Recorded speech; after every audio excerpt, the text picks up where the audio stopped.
I really wish I had some maple syrup for this pancake. Oh, I know where I can get some.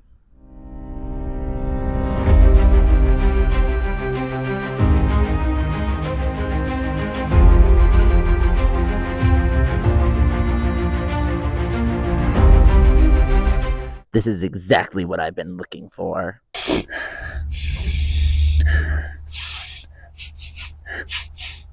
Smells just like maple syrup. Well, this delightful smelling plant is called rabbit's tobacco. Rabbit's tobacco is a herbaceous annual or biannual, meaning it completes its life cycle in 1 or 2 years. The plant grows anywhere from a half to 3 feet tall, with an upright stem that is covered in fine white hairs, giving it that signature woolly or frosted look.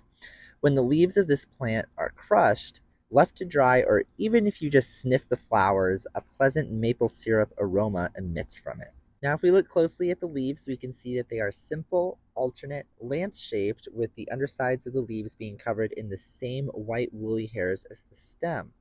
Additionally, the edges of the undersides of the leaves curl in a bit. Also, the leaves have a blunt tip, which is where this species gets its specific epithet, obtusifolium, meaning blunt-leaved. What really makes rabbit's tobacco stand out are its flowers.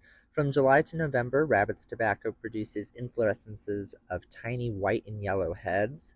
They may not look super showy, but their woolly bracts, which surround the flower heads, persist well into the winter, looking like dried flowers themselves after the fruits have dispersed. Taking a closer look at our flowers, each flower head is made up of only disc flowers, which are mostly female.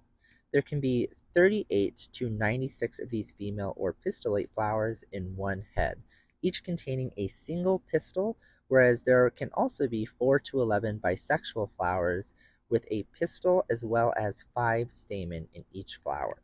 After pollination takes place in September to December, small brown achenes with white pappus form. That's that fluffy stuff on top of the seed. These fruits are dispersed by the wind. Rabbit's tobacco not only has a unique scent, but it also plays an important role in the ecosystem. This plant is a source of nectar for pollinators like bees, flies, wasps, and butterflies in the late season, providing them with food at a critical time when many other plants have already finished blooming. Specifically, it's a host for American lady butterfly caterpillars. Now, where can you find this plant? You're most likely going to find rabbit's tobacco in a dry, open field, in glades, upland prairies, along rivers, or in disturbed areas like along a road. It thrives in sunny locations and can tolerate poor soils, which makes it a resilient addition to native landscapes or wildflower gardens. All right, I hope you all enjoyed learning about rabbit's tobacco with me. If you did, be sure to like and subscribe, and I hope to see you all in my next video. Oh well, I guess I'll just use the chocolate from my s'mores.